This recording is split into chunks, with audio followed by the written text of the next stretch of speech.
Hello everyone, I am Aniyal Fiverrwala and I am student of Rehan School, Korangi Campus. So today we are live again with another amazing guest. His name is Carl. So hello Carl, how are you doing? I'm doing great. I'm coming to you from Austin, Texas. Okay, that's amazing. So could you please introduce yourself to our audience? Sure. My name's Carl Grant. I am the father of 5 children, married for 30 years. Um, I've done a lot of work in business development and entrepreneurship over the course of my career.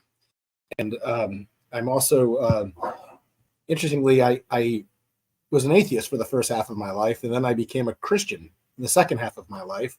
And 10 years into that journey, I decided I wanted to learn about what the other half of the world believed. So I read the Quran. And so I have, of late, been doing a lot of speaking on religious similarities and differences. And I lead a ministry called Bridges of Faith, which is it's a joint Muslim Christian study group. We meet every couple of weeks by Zoom. It's been really wonderful. Okay, that's very amazing. Thank you so much for introducing yourself. So my first question on your screen is, can you tell us about your journey in business development? Sure.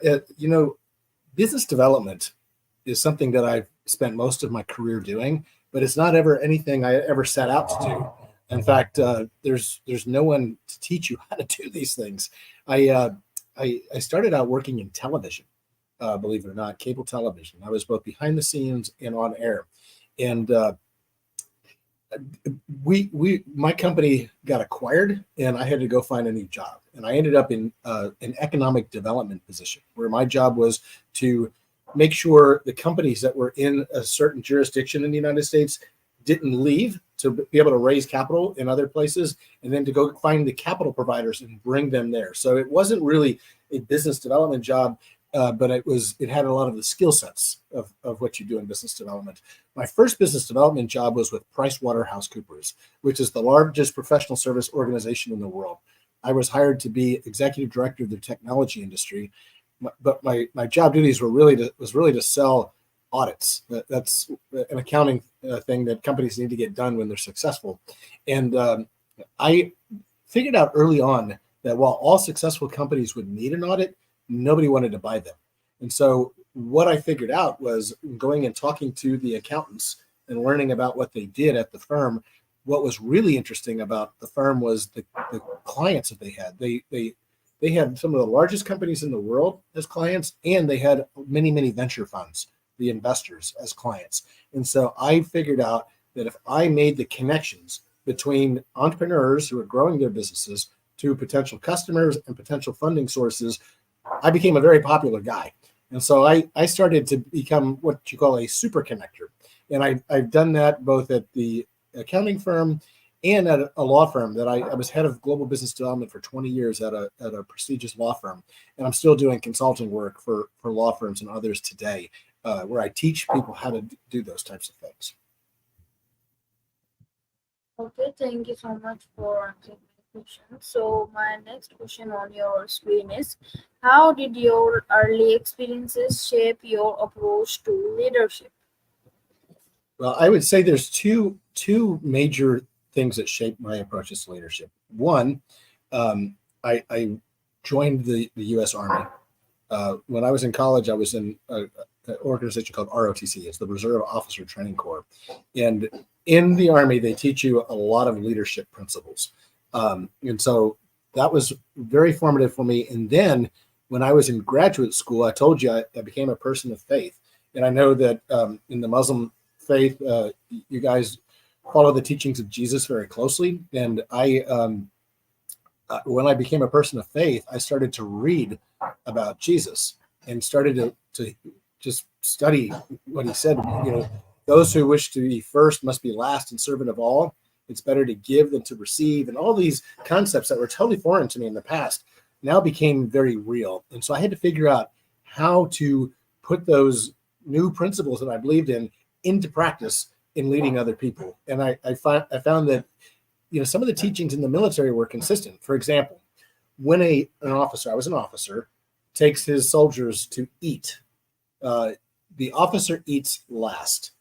Okay, so he who wishes to be first must be last and servants of all. And so you lead your troops by letting them eat before you, and then you get food if there's food left over. Does that make sense? Yeah, this makes sense. So thank you so much for explaining me in a good way. Thank you so much. So my next question on your screen is, what sparked your interest in business development and innovation? Well, it's interesting. The phone call to do business development came to me. I didn't go looking for it. So that, and I wrote a book called How to Live the Abundant Life. And in that book, I talk about finding your purpose, because so many people go through life and they don't know what their purpose is. Well, uh, I found out that my calling for my career was to be in professional services business development, and I did that by answering that call. When I got the call, it honestly wasn't that exciting to me until they told me what they were going to pay me, and it was more than I was getting paid at my last job. So I was very happy to take the pay. And the person who hired me to do this business development job said to me, he said, because I was the first person ever to do this job, and so they didn't have any precedent for this. He said, it's like I'm leading you into a dark room, and I'm not giving you a flashlight, and I'm not showing you the way out. You've got to figure this out. And so that actually sounded kind of exciting to me. I don't know why, but it did. It's a challenge. And so when I figured it out by placing those things those principles I told you about, looking out for others people's needs over your own and giving first, I found out that I was really good at it, and I was very effective. And in the compensation that followed me being good at it was very rewarding as well. And so I think it was a calling for me in life. And when I figured out that I was good at it, I just leaned into it. Okay, thank you so much for answering my question. That's really amazing. So my next question on your screen is, can you share a pivotal moment that defined your career? Well, yeah, there's been a number of them, and you need to answer the call when you get it. So I had always wanted to be an entrepreneur, and I had done two. I've done more than that. I've done three startup companies, two venture-backed startup companies, and unfortunately, there's things that can happen in a startup company that are beyond your control. The economy can go just crash, right? That's what happened with one of those. Back, this is way before you were born. Back in the year 2000, there was the internet boom. You'd probably read about it in school, that there was just all this new innovation and all this capital flooded into the market, and all these companies went public, and people made so much money. Well, those things always, when they're that hot, white hot, eventually they crash. It always happens. And so what happened was I joined a startup company, actually the first company to put video over the internet, if you can believe that. I was on the management team, and we raised $36 million. This was 24 years ago, $36 million. And we were doing 1 frame per second motion JPEG. And what happened was, as soon as we got the money, the economy crashed. Like the stock market went down. Everybody was losing their jobs, but we had $36 million, and we didn't know the party was over. And then I joined another startup company after that one crashed, and it was like an early fintech company, and we had doubled revenues from 1 million to 2 million when I was there. And then 9/11 happened. You've heard about 9/11 in the United States, where the airplanes hit the buildings and the buildings came down. Well, that sent a shock through the economy. And then that company was raising money, and our Series A investor, our earlier investor, pulled out of our next round of financing, and it put the company into a tailspin. And so that company was going away. And this is a pivotal moment. I got a phone call from the law firm that represented each of those two companies. And I had known the guys from that law firm when I was at PricewaterhouseCoopers, and they said, "Hey, it doesn't look like it's going too well over there. Do you want to come join us?" And so that was a really pivotal moment. I got that phone call. I answered that call, and I ended up spending the next 20 years of my life working for that firm, if you could imagine. And so that's a really long run. Most people don't stay in jobs that long anymore, but I did, and I did really well. It gave me a great lifestyle, and I really enjoyed it. Okay, thank you so much for answering my question. That's really amazing. So, my next question on your screen is, how do you approach setting a strategic vision for a team or company? Well, I gonna this has changed over time. I the first thing I do is I pray, because no wisdom is going to be greater than wisdom that you get from God.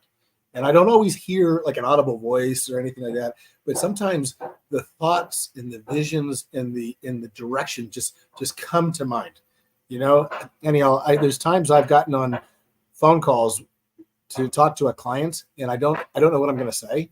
I don't even have the answers to what they're asking about. I pray before the call, and those thoughts just come to mind. So I do that, and then I also use artificial intelligence quite a bit. I use Chat GPT and Perplexity, and I will put into the AI my ideas, and then I'll bounce the thoughts off of it, and then I will ask it to craft a draft of the direction that we go. So it's a combination of prayer and artificial intelligence. Okay, that's really, really wonderful. So, my next question on your screen is, what are key factors in driving market growth? Well, that's going to differ depending on the business you're in, right? I mean, yeah, because what a product company is going to be much different than a professional services company, different from a life sciences company. The reason I give you that answer is because I'm involved with all types of different businesses. I am chairman and CEO of a life sciences company. I have my own consulting firm, and then I have a product company that's being done through a nonprofit. It's a long story, but anyways, so different things will drive growth in different industries. So for a life sciences business, it's human data that's going to drive the growth of that organization. We have like test tube data, we have animal data. Now we need to get human data showing that we can do the things that we purport to be able to do. And once we have that, then the world starts to open up to us, because funding sources want to talk to you, buyers want to talk to you, and so forth. With my professional services business, it's a matter of relationships that drive growth. I am, knock on wood, about to start another engagement with another firm, and that firm, I know one of the partners at that firm from his last firm, and when I was at my last firm, and we developed that relationship, and so we reconnected in New York City, and now they're scoping out some work they want me to do for them, which is really exciting. Another one of these relationships where I'm doing work for another company. The CEO of the company actually read my book. I was introduced to him, and he read my book before we met, and so he had a great understanding of who I am and how I think. And so I didn't have to sell myself as much, because he already knew what I was all about. Okay, that's really wonderful. Thank you so much for answering my question. So, my next question on your screen is, could you walk us through the process of your for identifying new business opportunities? Well, so when I'm doing consulting work for professional services organizations, so there's a law firm that I'm doing work for right now, and I'm helping them find opportunities. Uh, we have to look for companies that have the ability to grow. There's a big market opportunity for that company, and usually we look for these companies when they haven't quite raised outside money yet, because if they have raised money, then they probably have another law firm they're using. So we have to catch them early enough, but far enough along, because investors don't want to talk to pre-revenue companies. And so that market opportunity for me is that company that's at the inflection point. They might have $1 million in revenue, and they're about to raise a round of capital. And because I have so many connections in the venture capital world, I can introduce them to the funds that will fund their company, and then they become a client of ours, and then they will stay with us until they exit. So that's how I identify more opportunities.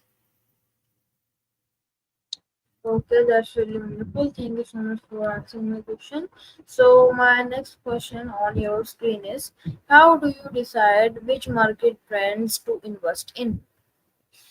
Well, I'm not doing a lot of personal investing myself. I mean, I do have investments, but I entrust my personal investments to somebody we pay because he does it full time. Like he knows what he's doing, and so I've talked about the strategy with him, and he's done really well with it. And so I've let him handle my personal assets because he has a lot more experience than me.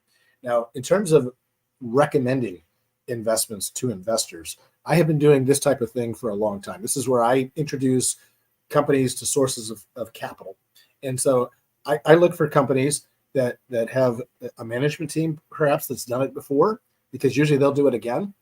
I look for companies with a large and growing market, because if they're selling into a large growing market, even if they're a little successful, they'll still be successful. And then companies with an unfair business advantage. Maybe they have a patent, or they have some sort of relationship with a larger company that's going to block others out of the market.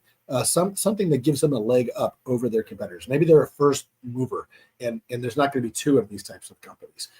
I look for that, and then I look for companies that have enough momentum, enough customers paying them for what they're doing, that they will now be of interest to the funders that I know. On the life sciences side, it's really about human data and whether or not they're addressing a problem, like a disease, that affects a large enough number of people.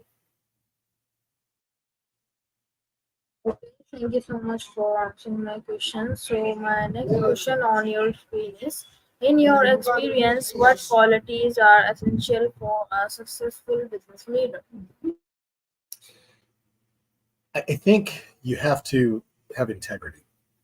I think business leaders that don't have integrity get found out today. They can't hide it, right? If you're cheating people in business, if you're operating in unethical ways, the word will get around. And with social media nowadays, and the fast flow of information via email, it's a lot different than it was when I was starting out. When I was starting out in the world, there was no email, there was no social media, there weren't even cell phones. Information moved slow. You had to have a personal meeting, or send a letter, or later a fax. I know this sounds like ancient history here, but then you could get away with stuff. Today, you can't. It gets out there. It's on X, it's on LinkedIn, it's in people's inboxes. It's your misappropriations will find you out, and so it just doesn't work. Okay, thank you so much for answering my question. So my next question on your screen is, how did you achieve the 1.7 billion revenue increase with your team? So the firm I joined in 2002 and left in 2022 had 310 million in revenue when I joined, and had over 2 billion when I left, and so that's 1.7 billion. It wasn't all me. I mean, I obviously had something to do with it, because I was head of business development there. But we had acquired other firms, which helped grow the revenue, and so when we acquired those firms, I was part of the team that was doing the merger integration, getting the teams within those practices that we brought on to talk to one another and to work together. For example, we had an education practice, which was traditional, like colleges and universities, and we had an ed tech practice. I needed to get those two teams working together and cross-selling each other. We had a old media, like networks, like NBC, ABC, CBS, newspapers, radio stations, and then we had new media, which was web, social media, internet, right? And so I had to get those two talking to each other, and so we did that, and then we did a combination of that in organic growth, and that's where I led a 17-person team, and each of my team members operated much like I did. They would give first. They would go into the market and they would help entrepreneurs become successful. And by making those entrepreneurs successful, they became our clients and it made us successful. Okay, thank you so much for this really amazing answer. So my next question on your screen is, what are common challenges when scaling a business and how do you address them? Well, one of the most common challenges is lack of capital. Um, Entrepreneurs typically will need capital to scale their businesses, and so a lot of them will try to go and get that capital before they have any customers. So there's a challenge there, right? The challenge is that it's chicken and egg. You need customers to raise money, and you need money to build your products and sell to customers, right? And so it goes both ways. And so, you know, navigating your way through that no man's land is the biggest challenge. And so, it's part of it is figuring out how to really bootstrap. They call it bootstrapping a company. You understand that? And that's when a company, instead of paying somebody to build software for their business, they find a relationship with somebody who can build that software for equity. In fact, I had a company that was founded by a student in school. He was in college, and he had an idea for a company. It was pretty good idea. And I actually introduced him to a Pakistani software development company that built his software for equity, and that company's doing phenomenally right now. I'm still have a good relationship with that Pakistani software development company.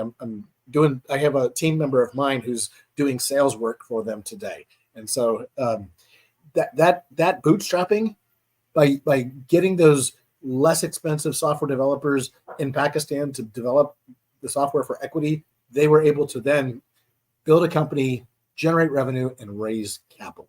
So doing stuff like that is what you need to do. Thank you so much for this really wonderful answer. So my next question on your screen is, how important is innovation in today's competitive market? It's extremely important. Things change so fast. If you don't adapt to the changes that are taking place, you are going to be a dinosaur. You will be left behind. All right. I've talked to you about what I've seen in my lifetime, where we had no internet, we had no email, we had no cell phones. Like if I had stayed in that mode, and not evolved to where I am today, I would have been left behind. I wouldn't be sitting here talking to you right now. I wouldn't even know how to log on, right? But when new things come out, when cell phones came out, I always have the latest cell phone. I got the iPhone 16. I got to have the latest technology. When social media became a thing, I was all over it. I figured out I'm going to have to master this in order to be effective at what I do. And then I remember when COVID hit, and I realized that, oh, wow, we're going to virtual now. Like this is a new thing. Like I decided I wanted to be the best at doing the virtual thing. So I don't have it up today because I like this background, but I got a green screen.